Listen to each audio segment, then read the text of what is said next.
Tes. Halo, assalamualaikum warahmatullahi wabarakatuh. Selamat siang semuanya, teknisi Indonesia. Apa kabar hari ini?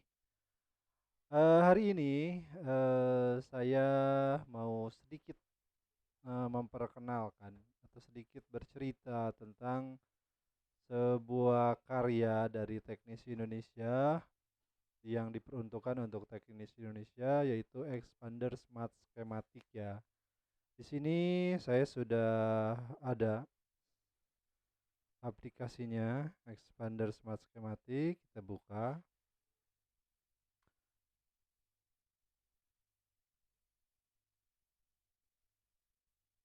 Nah, seperti ini tampilan awal di Expander Schematic, di mana kita dari sini akan diarahkan untuk melogin.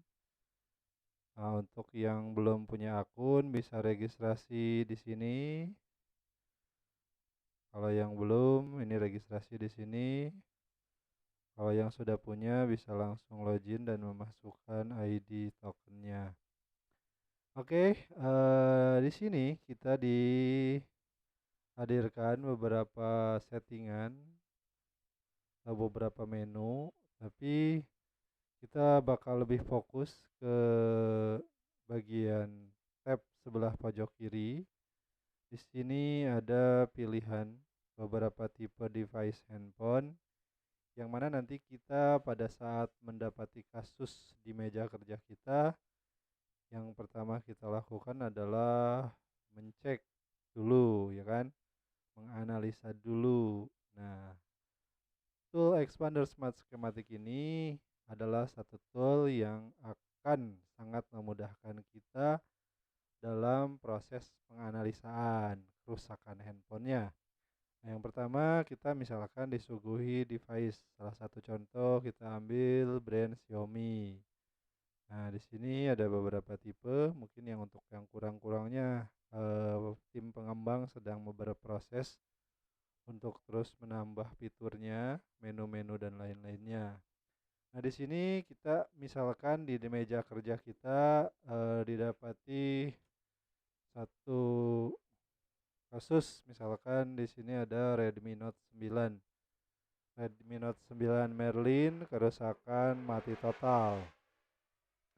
Nah, di Expander Smart Schematic ini di toolnya kita sudah ada menu Redmi Note 9 Merlin. Di sini kita pilih. Nah, di sini ada fix problem dan skematik.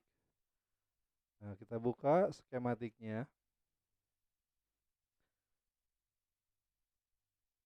Nah, di Smart Schematic ini kita akan disuguhkan dengan tampilan seperti ini. Di sebelah kiri ada layout dari skema yang ini terus dikembangkan sama tim kreator di Expander. Untuk sebelah kanannya yaitu juga skemanya, dan ini biasanya ada beberapa yang ditambahi atau dilengkapi biar memudahkan kita dalam penganalisaan dan dalam kita membaca skemanya. Nah, di sebelah tab atas, sebelah kanan, kiri kita dihadapi dengan ditampilkan dengan pilihan problem sesuai dengan kerusakan yang terjadi pada handphone kita. Nah, misalkan di kasus kita nih handphonenya bermasalah di mati total. Kita sebelum mengeksekusi jauh ke IC-IC yang mungkin selama ini kita langsung eksekusi IC power, IC apa segala macam, IC CPU. Nah, di sini kita sebelum melakukan itu semua, kita wajib melakukan penganalisaan terlebih dahulu. Tujuannya biar apa? Agar lebih mempersingkat waktu pengerjaan. Jadi pada saat kita betul-betul matang, eksekusinya tuh benar-benar berdasar ya. Jadi kita nggak yang coba-coba angkat IC ini, angkat IC itu, ganti IC ini, ganti IC itu. Tapi dengan Smart Schematic Expander ini, kita akan dipermudah dalam proses penganalisan. Nah, contoh kasus di sini dead phone. Dead phone kita klik di fix problemnya. Nah, maka di pojok kanan kita akan disuguhi. Nah, yang pertama hardware analis. Ini adalah nanti dikonekkan bagi yang sudah punya MG Pro Plus bakal disambungkan dengan MG Pro Plus. Jadi untuk parameter pengukurannya bakal nampil di sini ya. Nah, untuk di bagian bawahnya ini adalah titik test point, di mana titik-titik apa saja yang akan kita ukur. Lalu di bagian bawahnya ada flowchart seperti ini. Nah, untuk langkah analisa hanya beberapa langkah saja. Nah, ini untuk penegasannya. Nah, kita coba tes dari titik test point di pojok kiri atas ada satu test point, kita klik. Oh ya, sebelum itu sebelah kanan pun kita bisa ngecek. Di sini ada hardware infonya. Di Note 9 kita akan tahu dari mulai SoC sampai IC audionya di sini lengkap ya. Dia menggunakan tipe IC apa saja. Lalu kita di tab test pointnya kita pilih. Di sini ada C2808 atau kita boleh klik di sini juga atau kita boleh pilih di sini. Nah, kalau saya suka di belah sini, klik C28 itu tinggal klik aja, maka kita akan diarahin ke layout atau di bagian mesinnya, lokasi di mana C2808 itu berada. Nah, ini ternyata lokasinya sangat mudah dijangkau ya, karena posisinya ada di luar, jadi bukan di dalam kaleng. Oh ya, di sini saya sebelum melanjutkan ke step keduanya, itu saya mempertegaskan bahwa di smart schematic ini bahwa metode pengukuran yang dilakukannya adalah metode aktif ya. Jadi di sini kita nggak menggunakan pengukuran metode pasif.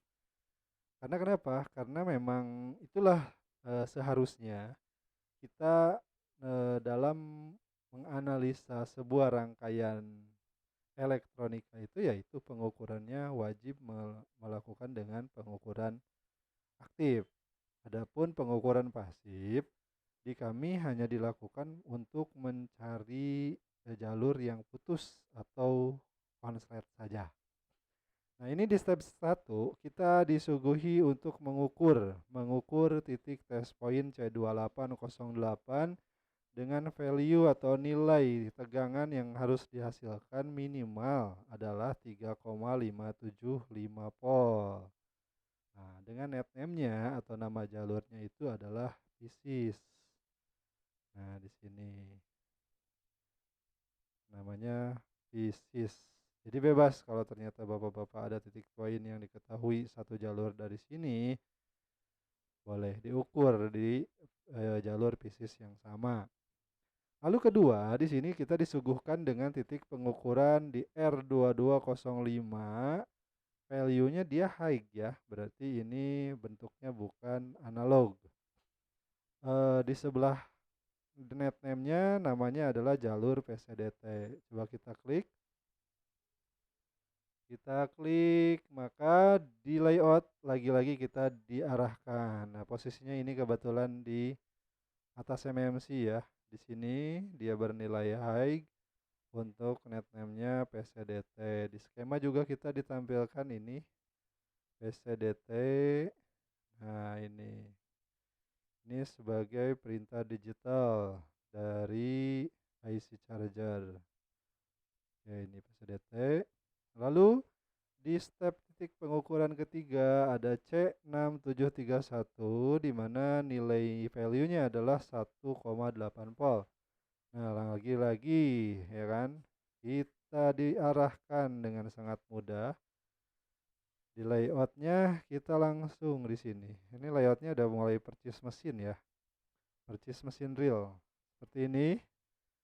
Nah, untuk netname-nya adalah VIO 18 PMU. Nah, di mana VIO 18 PMU ini untuk di chipset MediaTek dia berperan sebagai default on.